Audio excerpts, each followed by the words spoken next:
ফের গ্রেফতার দুই ভুয়ো চিকিৎসক শিলচরে। কাছাড় পুলিশের জালে ধরা পড়ে দুই ভুয়ো দন্ত চিকিৎসক। গোপন সূত্রের খবর এবং ইন্ডিয়ান ডেন্টাল অ্যাসোসিয়েশন আসাম শাখার এক সদস্যের অভিযোগের ভিত্তিতে পুলিশ বেআইনি দন্ত চিকিৎসার বিরুদ্ধে বিশেষ অভিযান চালায়। পুলিশ একটি তালিকা প্রস্তুত করে শিলচরের তারাপুর ইন্ডিয়া ক্লাব মসজিদ কমপ্লেক্সে অবস্থিত হাজারি ডেন্টাল ক্লিনিক ও মজুমদার ডেন্টাল ক্লিনিকে হানা দেয়। অভিযানে রোগীদের চিকিৎসা করতে থাকা অবস্থায় দুই ব্যক্তিকে গ্রেফতার করা হয়।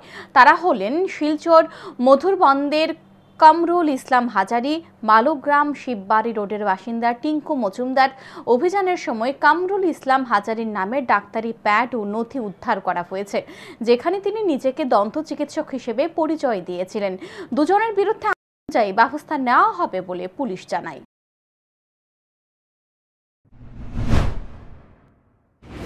स्पेशल हम लोगों ने ऑपरेशन हमने चलाया। इस दौरान इंडिया क्लब का जो अपोजिट में यहाँ मस्जिद कम्प्लेक्स है, वहाँ पे दो ऐसे फेक डॉक्टर्स डेंटल सर्जन को हम लोगों ने अरेस्ट किया।